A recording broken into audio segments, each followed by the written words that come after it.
Assalamualaikum warahmatullahi wabarakatuh. Selamat sore semuanya. Semoga kita selalu dalam perlindungan Tuhan Yang Maha Esa. Kami di sini akan menjelaskan perencanaan pondasi dangkal, mulai dari pembuatan desain bangunan, pembebanan, dimensi pondasi dangkal, sampai dengan perhitungan penurunan pondasi dangkal. Kegiatan ini untuk memenuhi tugas teknik pondasi 1, teknik sipil UPN Veteran Jawa Timur.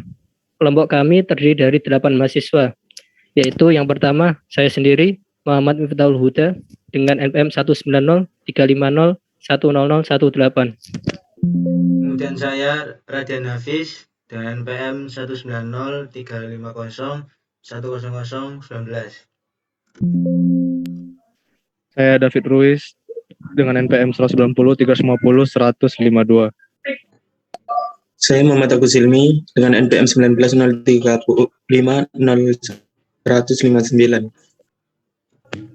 Gagan Mika Adani dengan 1903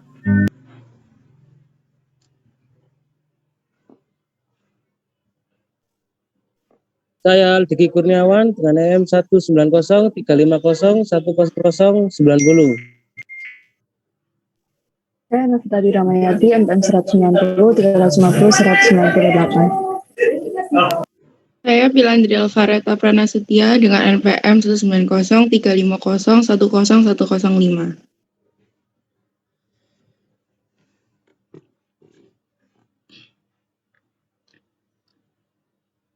Ini adalah denah yang kami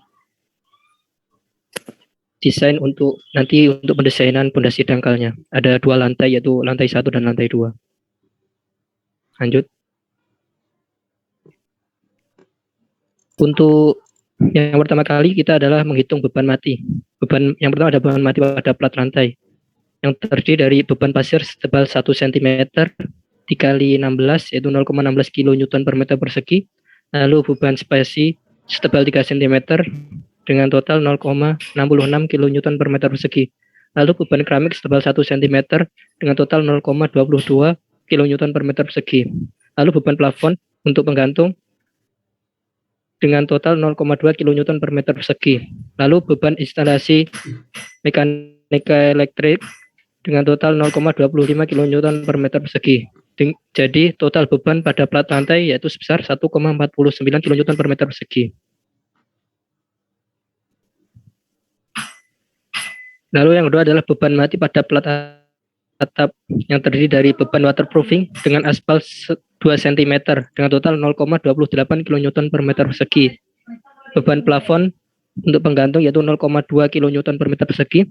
Lalu adalah beban instalasi mekanika elektrik dengan total 0,25 kN per meter persegi. Jadi total beban pada plat atap yaitu sebesar 0,75 kN per meter persegi.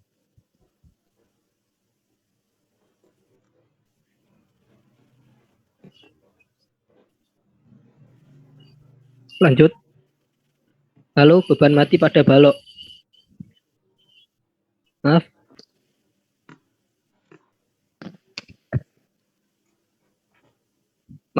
Selanjutnya adalah beban mati pada balok. Beban mati yang bekerja pada balok rumah tinggal yaitu beban dinding pasangan bata sebesar 10 kN per meter persegi.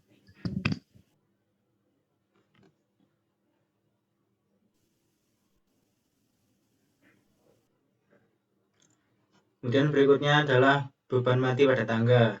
Beban mati yang bekerja pada tangga rumah tinggal yaitu beban mati tangga 1,54 kN, lalu beban mati border 1,1 kN, lalu beban hidup atau live yaitu ada beban hujan sekitar 0,12. Lanjut. Lalu ada beban hidup live load. Beban hidup adalah beban yang bekerja pada lantai bangunan tergantung dari fungsi ruang yang digunakan. Besarnya beban hidup lantai bangunan menurut tata cara perencanaan pembebanan untuk rumah dan gedung PPP URG 1987 ditunjukkan dalam tabel berikut. Yang pertama, dak atap bangunan beratnya 1 kN per meter persegi.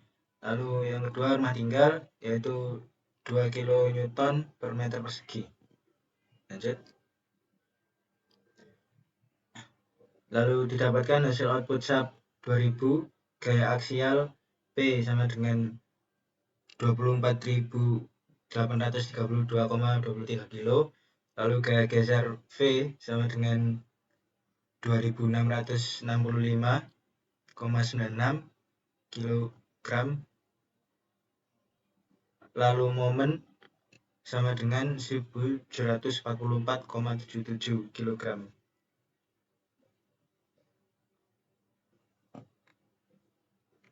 Lalu berikut adalah gambar muka air tanah dan penampakan potongannya.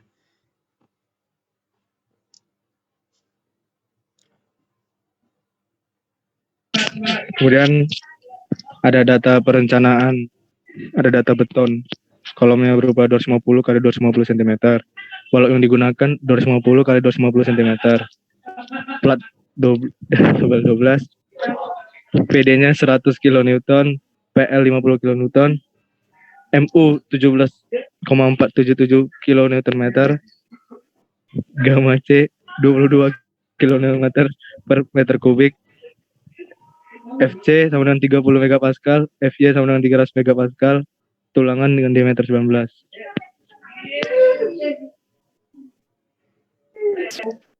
Kemudian ada data tanah. W-nya sama dengan 19%. Gamma T sama dengan 15 kN per meter kubik. E sama dengan 0,89. GS sama dengan 2,8. C sama dengan 18,3 kilopascal. Tetanya 17 derajat. PU sama dengan 248,3 kilopascal. Gamma W sama dengan 10 kN per meter kubik. Gamma SAT sama dengan 16,4 kN per meter kubik. CC sama dengan 0,199, NC sama dengan 43,36, NQ sama dengan 28,1, N gamma 25,82. Terus ini apa nih? U sama dengan 0,4.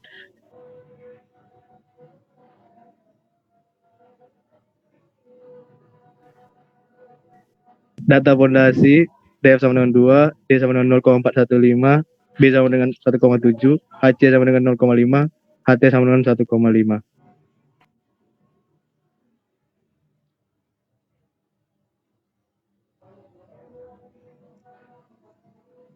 Kemudian selanjutnya yaitu untuk perhitungan perencanaan dimensi pondasi. Untuk yang pertama perhitungan ukuran dimensi pondasinya. Awalnya kita analisa dari sub yang tadi disebutkan 248,3 kilonewton.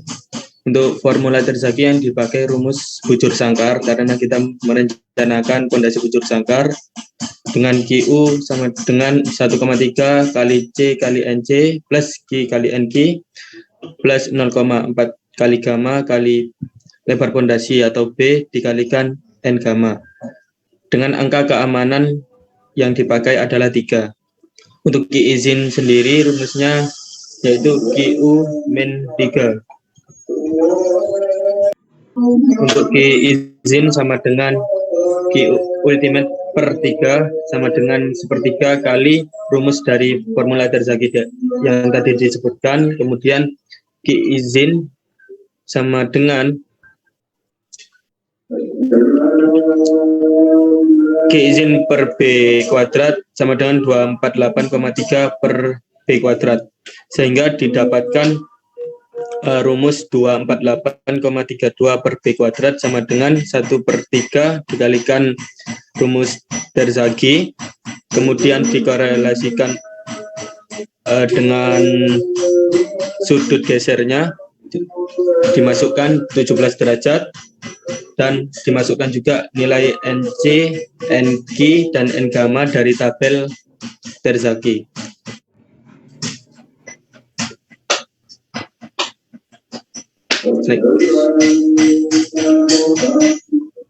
Nah, dari perencanaan DF sama dengan 2, sehingga kasus muka air berada di bawah fondasi, maka menggunakan rumus Q sama dengan gamma kali DF.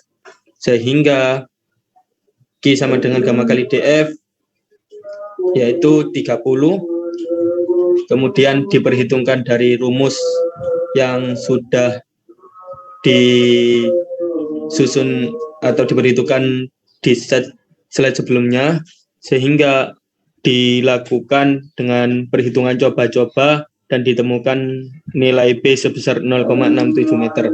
Di sini kita pakai perencanaan dimensi pondasi bujur sangkar sepanjang 1,7 meter dikali 1,7 meter.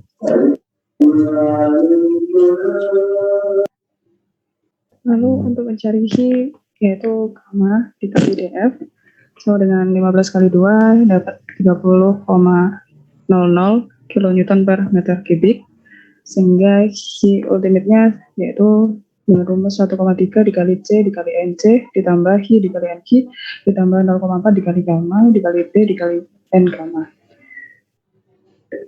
Sehingga didapat hasil yaitu 1892,092 kilonewton per meter kubik.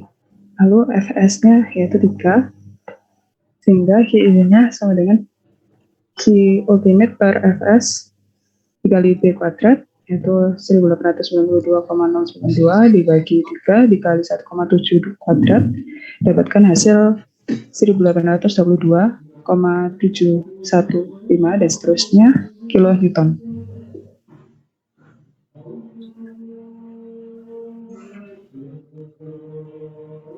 Lalu terdapat perhitungan daya dukung tanah dengan rumus 1,3 C kali NC ditambah Hi dikali NQ ditambah 0,4 dikali B gamma dikali N kali gamma, yaitu didapat hasil 1892,092 kilonewton per meter kuadrat, atau hasil tersebut dijadikan tegangan izin tanah. Hi ultimate lebih dari Hi izin, sehingga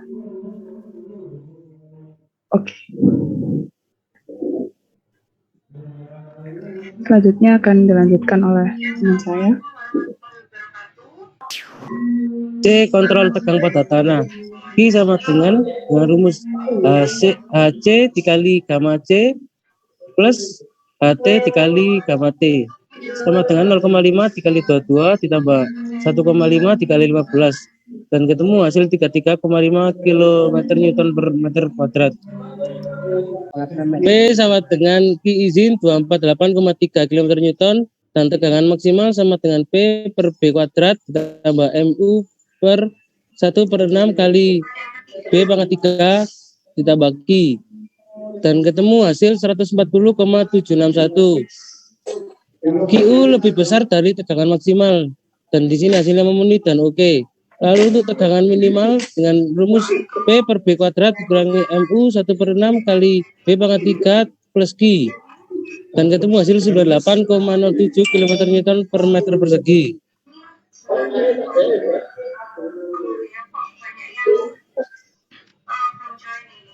Dan di sini adalah gambar dari kontrol tegangan geser satu arah.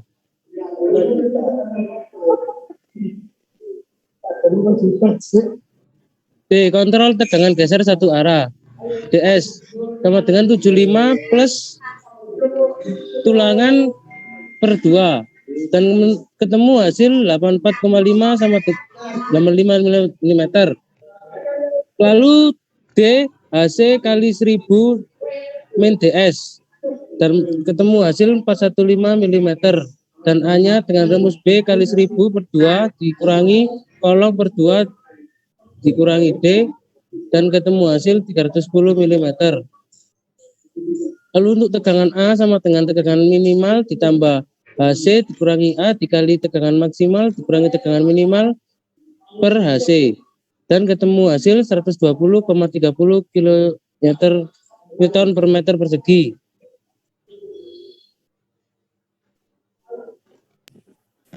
Kemudian daya tekan ke atas dari tanah yaitu VU. VU dirumuskan dengan A kali HC dalam kurung hitam max plus tegangan A per 2. Kemudian didapatkan hasil daya geser 26,31 kN. Daya geser yang dapat ditahan beton faktor reduksi VC yaitu 0,75 dikali akar FC aksen per 6 dikali HC kali 1000 kali D. Didapatkan hasil sebesar 184.685,20 Newton setara dengan 184,68 kN, sehingga dapat disimpulkan bahwa nilai FU lebih kecil daripada faktor reduksi FC, yang mana nilainya adalah 26,31 lebih kecil daripada 184,652 dan dinyatakan oke. Next. Nah, berikut adalah skema atau sketsa dari kontrol tegangan geser dua arah. Perencanaannya seperti ini. Next. Kemudian menghitung kontrol tegangan geser dua arah, yang mana dirumuskan dari B plus D sama dengan H plus D sama dengan 250 plus 415, didapatkan hasil 665 mm setara dengan 0,665 meter.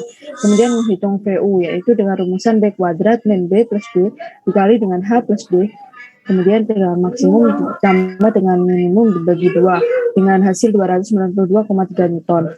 Kemudian beta C 250 dibagi 250 sama dengan 1. Kemudian B0 didapatkan hasil senilai 2660 mm.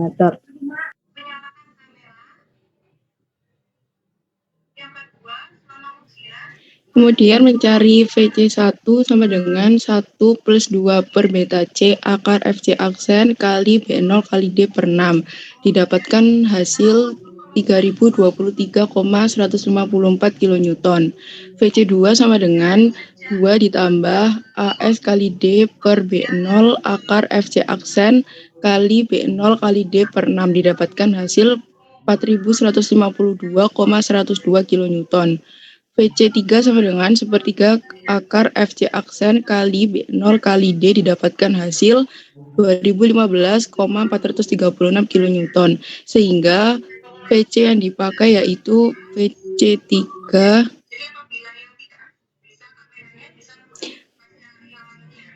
maaf, slide sebelumnya belum. Ulangi ya. Sehingga VC yang dipakai yaitu VC3 yaitu 2015,436 kN. VC sama dengan 0,85 kali VC sama dengan 1713,12 kN, sehingga VU lebih kecil dari VC 292,306 kN kurang dari 1713,12 kN yang dinyatakan oke. Perhitungan penurunan pondasi. Qn sama dengan P per beta kali L dikurangi gamma kali DF sama dengan 248,3 per 1,7 kali 1,7 dikurangi 15 kali 2 sama dengan 55,91 kN per meter persegi. Pi sama dengan 0,4. ES sama dengan 150 kilo per cm kuadrat. CF sama dengan 0,88. Penurunan segera.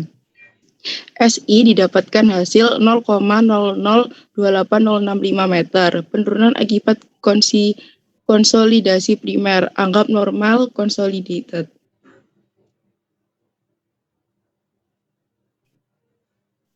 Tegangan O aksen sama dengan gamma T kali DF ditambah gamma T kali 4 ditambah gamma sat min gamma W kali 4, didapatkan hasil 115,6. SC sama dengan 0,34589. SC sama dengan 14,594 cm. S total sama dengan SI ditambah SC yang didapatkan hasil 14,8749,611 cm. Sehingga penurunan total pondasi yang terjadi yaitu 14,87 cm. Sekian dari kelompok kami. Bila ada salah kata mohon dimaafkan. Wassalamualaikum warahmatullahi wabarakatuh.